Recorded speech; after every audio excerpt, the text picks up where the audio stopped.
Hello, hi guys! Magandang gabi sa inyong lahat. This is Chin from Masigari Channel, a faith healer o Zamata reader. So ngayong gabing to, tingnan natin ang nagsabihin sa iyo ng ating mga gabay. This is a monthly gabay for the month of December 2023. So guys, hello, hi!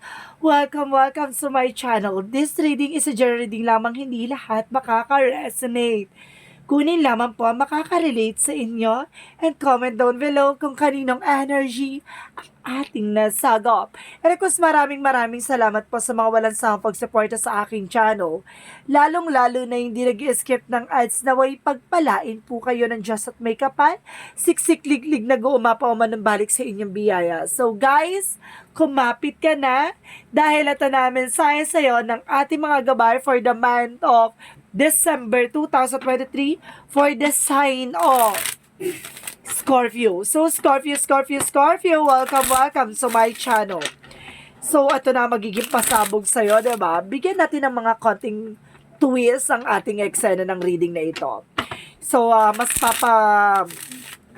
anuhin natin yung mga information, no? Mas papayabungin natin mga information. Nang sa ganon, mas marami pa kayong malaman na magiging mga pangyayaring magaganap, no? So, let's see.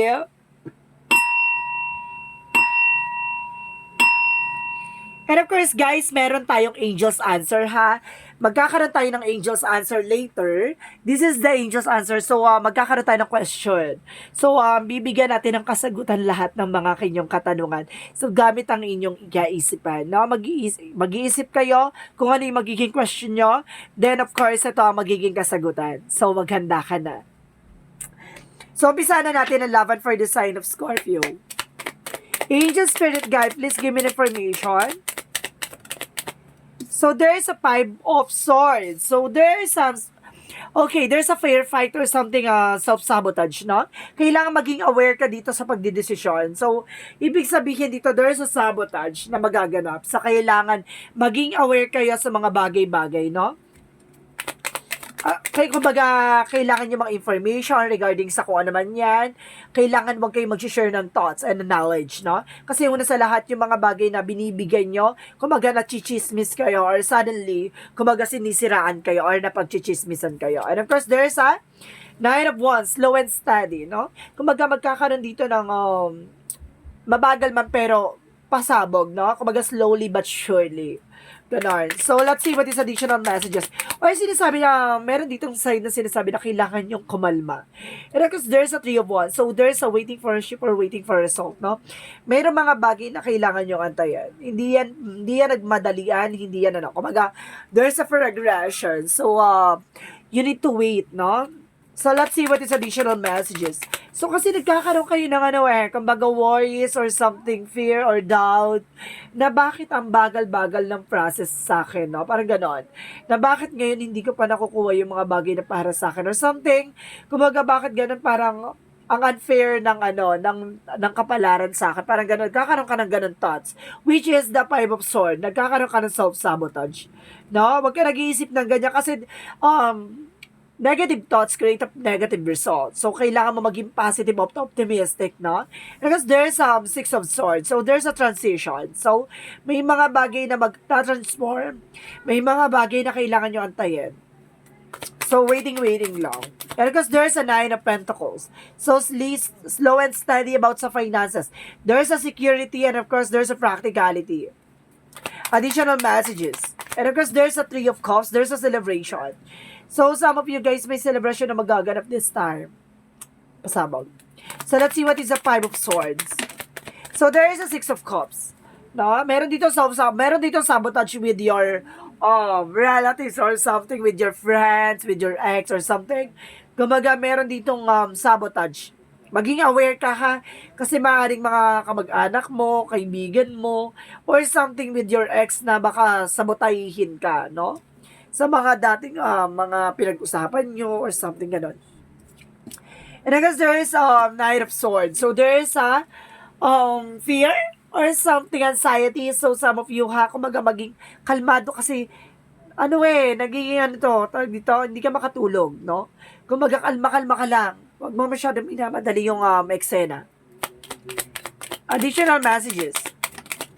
Because there's a lover. So, there's an information na may love life. Waiting ka. Kung ikaw ay Scorpio single, magantay ka kasi the more kang, kumbaga nagiging agresibo, the more ka nagkakamali sa taong minamahal mo. Kaya magantay ka. May darating para sa'yo.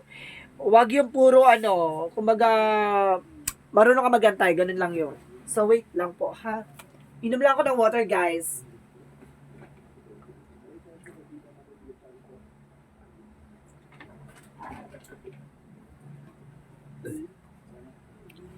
Okay, let's continue. So, let's proceed for Six of Swords. And of course, there's a Chariot card. So, there's a movement.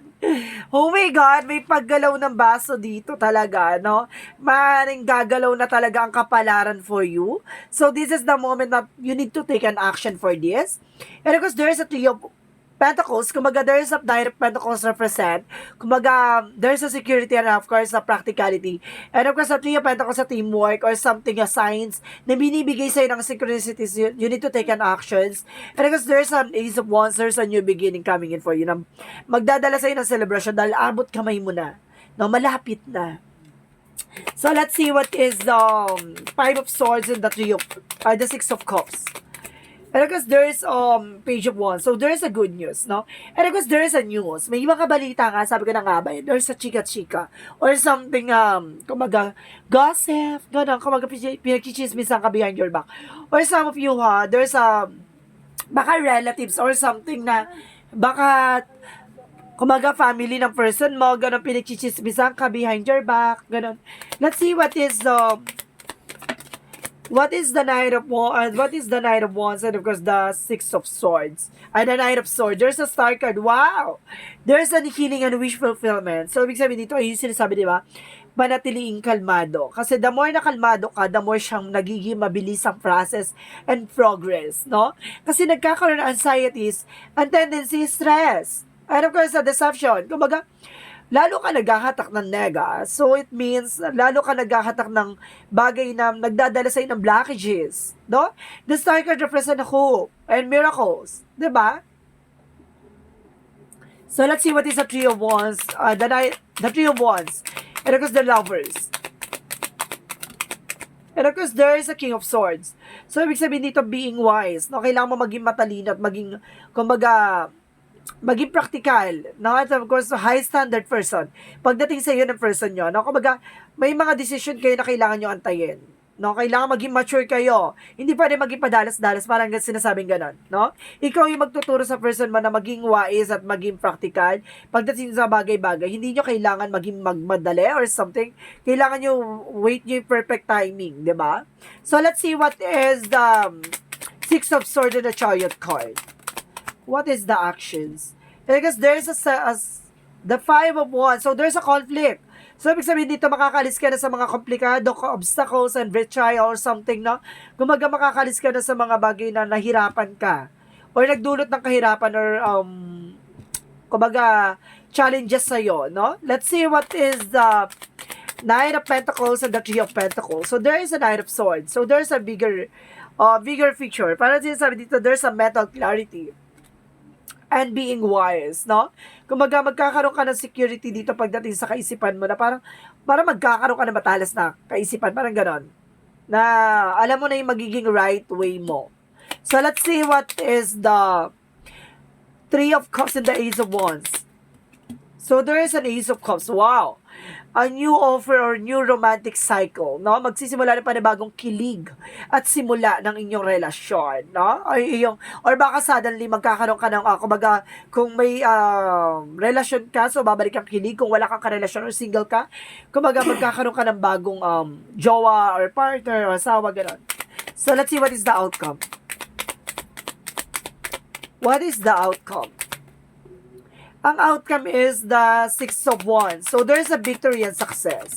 Na magtatagumpay ka dito because there's the Hangman. Kumbaga, there is an information, a new perspective, and of course, new mindset. And the Judgment is a wake-up call or red flags, no?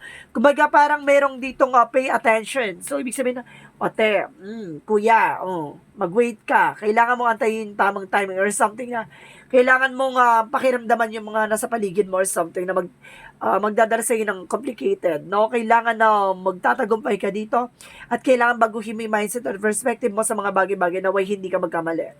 And I guess there is a page of listen to your intuitions na makikinig ka sa gut feeling mo. At the same time, there's a King of Wands. So, there is an information by stability and control, no? Kumbaga, makokontrol mo yung temper mo, makokontrol mo yung pasensya mo, ganon. So, let's see what is the magical fairy messages.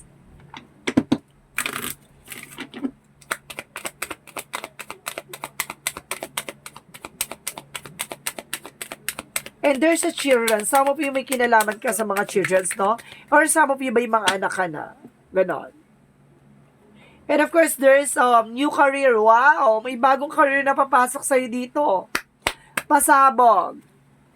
So, let's see what is the Yin and Yang Oracle card.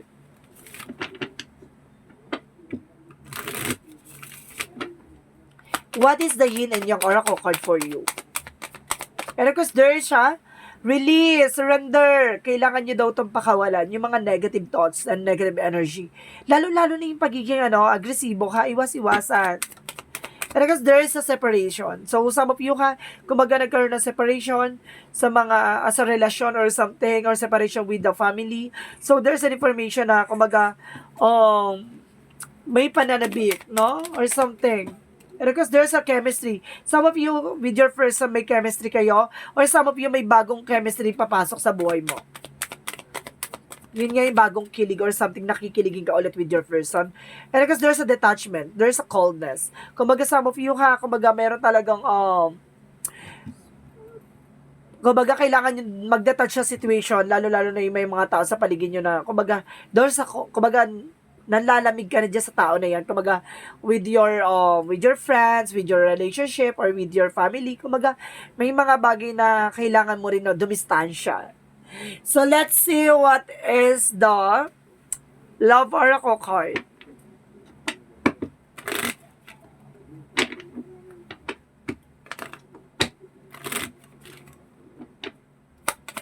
What is the Love Oracle card? Okay. There's a mirror. So, there's a reflections, no? May mga bagay na, kumbaga, kapag may lamat na mahirap na ibalik, parang salamin daw yan, no? And of course, na parang may mga bagay ko, yung mga bagay na ginagawa mo, magre-reflect lang din siya sa'yo. And of course, there's a kisses. There's an unconditional love and giving and receiving affections. So, ibig sabihin talaga, there's a falling in love, no? So, let's see what is additional messages for Angel Spirit, guys. Angel Spirit Guide, please give me information. There's an acceptance. So, yun yung pagtanggap, no? May mga bagay na kailangan mo tanggapin. And there's a courage, no? Kailangan mong, kumbaga, ini-encourage yung sarili mong humarap sa takot at pangamba mo. At magkaroon ka ng confidence. Let's see, what is the health? So, there's an health. Kumbaga, sa dito, kumbaga, lagaan mo yung health mo, no? Let's see what is additional messages. And of course, there's lucid dreams, awareness. No, kailangan nyo mag-ingat. And there's an opportunities. Ibig sabihin, mag-ingat kayo sa mga oportunidad, no? Hindi lahat ng opportunities at tatanggapin nyo. Kailangan marunong ka mag-evaluate, mag-analyze, no? And of course, there's a kitchen by creations, no? May mga bagay na kailangan nyong gawin, kailangan nyong buuin, no?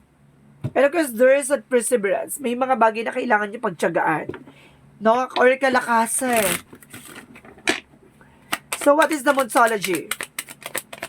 And of course, take time to read out. No? Pag-isipan nyo yung mga bagay-bagay sa paligid nyo or sa desisyon nyo. No? Kailangan nyo rin huminga ng malalim or kailangan nyo rin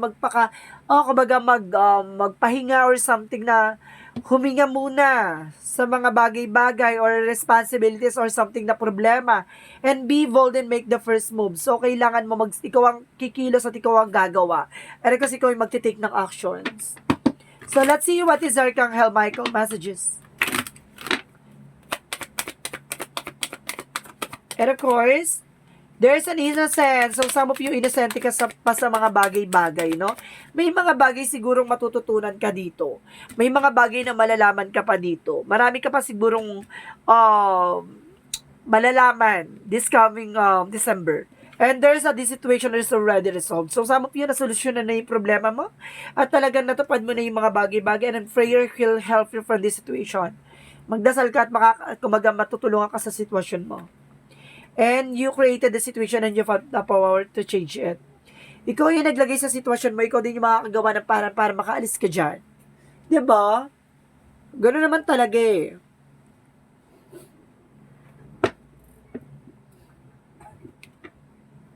Kasi minsan kahit na nahihirapan na tayo, nilalaban natin, no? Kaya minsan, kumbaga, bakit mahirap yung sitwasyon mo?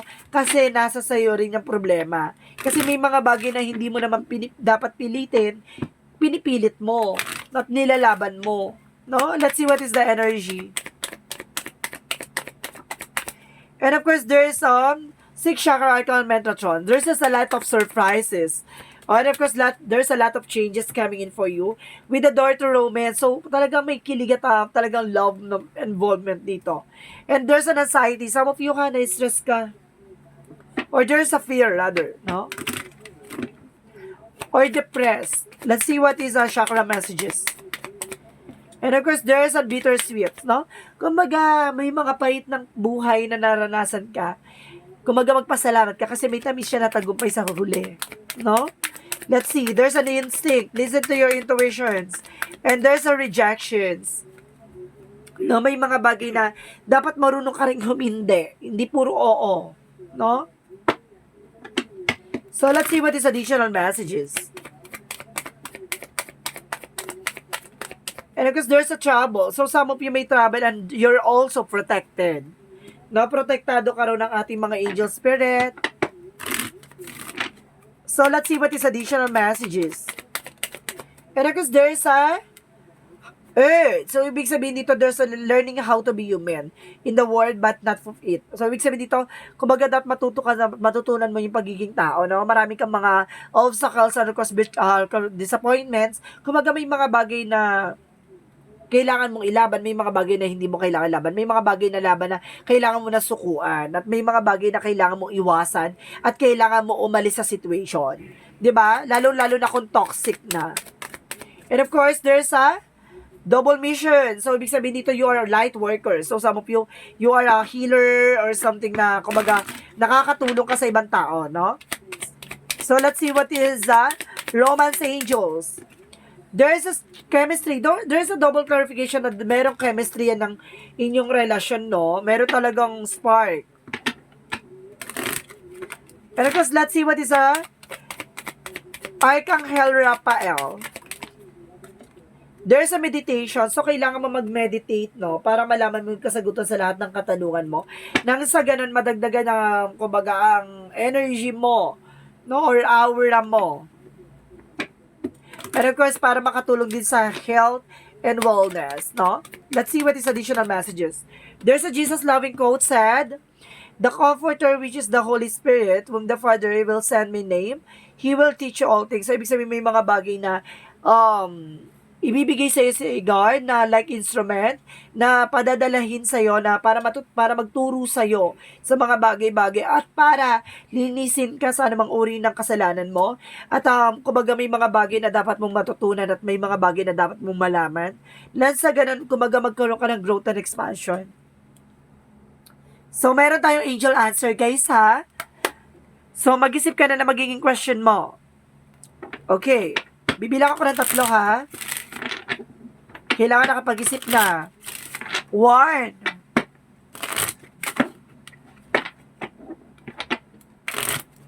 2.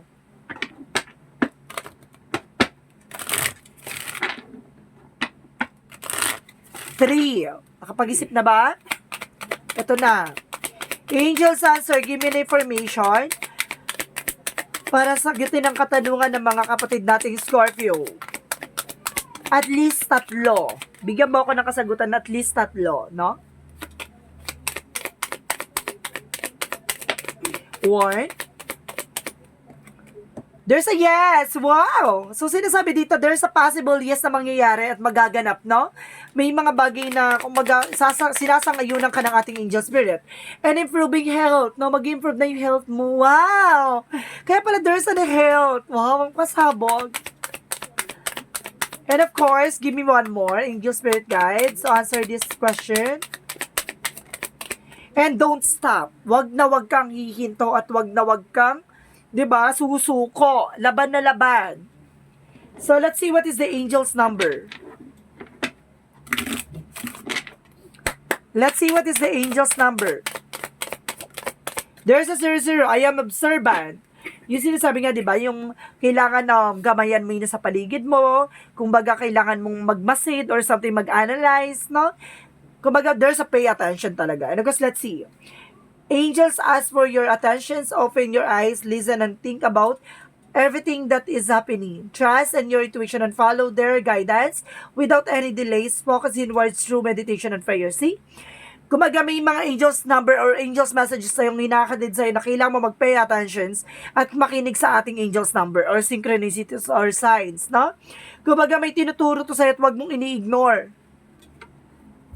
Let's see what is the messages of life. Kasi may hinahatid sa'yo mensahe na kailangan mong gawin.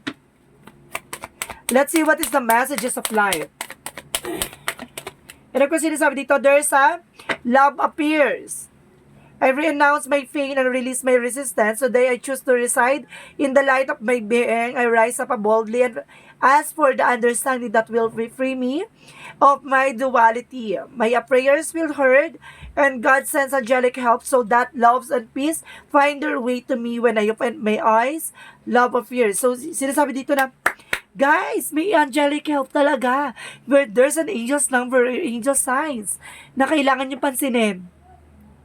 At sinasabi sa'yo dito na buksan nyo ang kaisipan nyo at ang mata nyo about sa pag-ibig at pagpapatawad. No? No, kailangan nyo maging handa at kailangan nyo mahalin yung mga bagay na nasa paligid nyo. Observe. Pay attention. So guys, this coming December, kailangan nyong gamayan at kailangan nyong mag-observe. No, this is the observation na na kailangan nyong gawin. Mag-pay attention. So guys, this reading is this is the monthly gabay for the month of December 2023 for the sign of Scorpio. So this reading is a general reading lamang, hindi lahat makaka-resonate. Kunin lamang pa makaka-relate sa inyo and comment down below kung kaninong energy ang ating nasagap. Maraming salamat and see you in the next video. Bye-bye and babush!